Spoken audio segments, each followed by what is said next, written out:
ചരിത്രത്തിൽ ആദ്യമായി ഇസ്രായേൽ സേനയിലെ ഉദ്യോഗസ്ഥർക്കെതിരെ നടപടി സ്വീകരിക്കാൻ ഒരുങ്ങി IDF.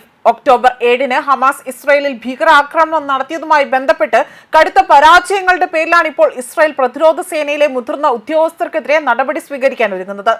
സൈനിക ഉദ്യോഗസ്ഥർക്കെതിരെ കടുത്ത നടപടികൾ സ്വീകരിക്കുമെന്ന് IDF chief of general staff lieutenant general Eyal സമീറാണ് ഇപ്പോൾ പ്രഖ്യാപിച്ചിരിക്കുന്നത്. ഹമാസും ഗാസ ആസ്ഥാനമായുള്ള മറ്റ് ഭീകരവാദികളും ഇസ്രയേലിൽ നടത്തിയ ഒക്ടോബർ 7-ലെ ആക്രമണമാണ് ഇതിന് പശ്ചിമേഷ്യയിലെ തന്നെ വലിയ ഒരു യുദ്ധത്തിലേക്ക് വഴി തുറന്നത്. പിന്നീട് ഇസ്രായേൽ സേന ഗാസയിൽ വലിയ രീതിയിലുള്ള ഭീകരാക്രമണം നടത്തുകയും ഗാസയിൽ തന്നെ നിലയുറപ്പിക്കുകയും ചെയ്തു. പിന്നീട് ഹമാസിന്റെ പൂർണ്ണമായ ഉന്മൂലനമായിരുന്നു ഇസ്രായേൽ സേനയുടെ ലക്ഷ്യമെന്നതും ഇതിൽ പ്രധാനപ്പെട്ട കാര്യമാണ്.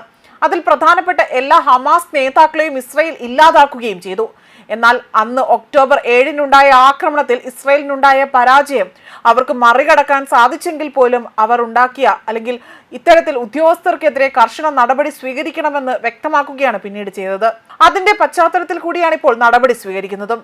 ചരിത്രത്തിൽ ആദ്യമായിട്ടാണ് IDF ഇത്തരമൊരു നടപടിയിലേക്ക് നീങ്ങുന്നത് എന്നതാണ് റിപ്പോർട്ടുകൾ സൂചിപ്പിക്കുന്നത്. സമഗ്രമായ ഒരു അന്വേഷണത്തിലൊടുവിലാണ് നടപടിയെന്നും ബന്ധപ്പെട്ട വൃത്തങ്ങളെ ഉദ്ധരിച്ചുകൊണ്ട് വാർത്താ ഏജൻസികളാണ് റിപ്പോർട്ട് ചെയ്തിരിക്കുന്നത്.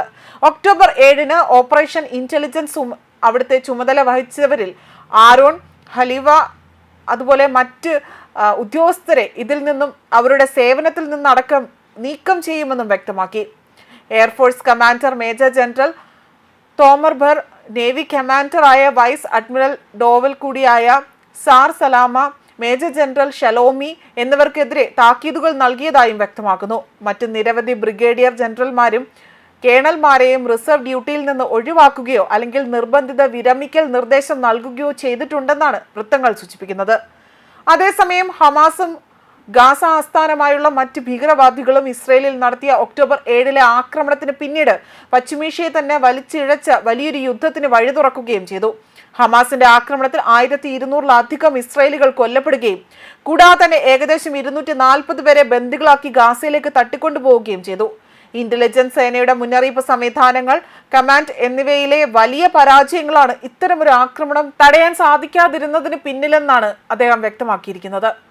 ഇസ്രായേൽ പൗരന്മാരെ സംരക്ഷിക്കുക എന്ന IDF-ന്റെ പ്രാഥമിക ദൗത്യം പരാജയപ്പെടുത്തുവാനും ഇവർ ശ്രമിച്ചതായി വ്യക്തമാക്കുന്നു. വർഷങ്ങളോളം തന്നെ താൻ തോളോട് തോൾ ചേർന്ന് പോരാടി അവിടുത്തെ ആളുകൾക്കെതിരെ ഇത്തരമൊരു തീരുമാനമെടുക്കുന്നത് എളുപ്പമായിരുന്നില്ല എങ്കിൽ പോലും നടപടികൾ നേരിടുന്ന പല ഉദ്യോഗസ്ഥരും കഴിഞ്ഞ 2 വർഷമായി തന്നെ ഇസ്രായേലിനെ സുപ്രധാന യുദ്ധകാല നേട്ടങ്ങളിലേക്ക് നയിച്ചിട്ടുണ്ട് എന്നും അദ്ദേഹം പറയുന്നു. നമ്മുടെ കമാൻഡർമാരെ ദുർബലപ്പെടുത്തുന്ന ഒരു രാജ്യമാകരുത് നമ്മളെന്ന് ഓർമ്മപ്പെടുത്തിയ അദ്ദേഹമാകട്ടെ പതിറ്റാണ്ടുകളായി തന്നെ രാജ്യത്തെ സേവിച്ചവരെ അപകീർത്തിപ്പെടുത്തുന്ന സാമൂഹിക പ്രവണതയ്ക്കെതിരെ മുന്നറിയിപ്പ് നൽകുകയും ചെയ്തു. സത്യത്തിൽ നയിക്കപ്പെട്ട ഉത്തരവാദിത്തത്തോടും ദൗത്യത്തോടുമുള്ള ഉറച്ച അർപ്പണബോധത്തോടെയും കൂടി താൻ IDF-നെ തുടർന്നും നയിക്കുമെന്നായിരുന്നു ഇതിൽ വ്യക്തമാക്കിയിരിക്കുന്നത്. ന്യൂസ് ഡെസ്ക് കർമ്മ ന്യൂസ്.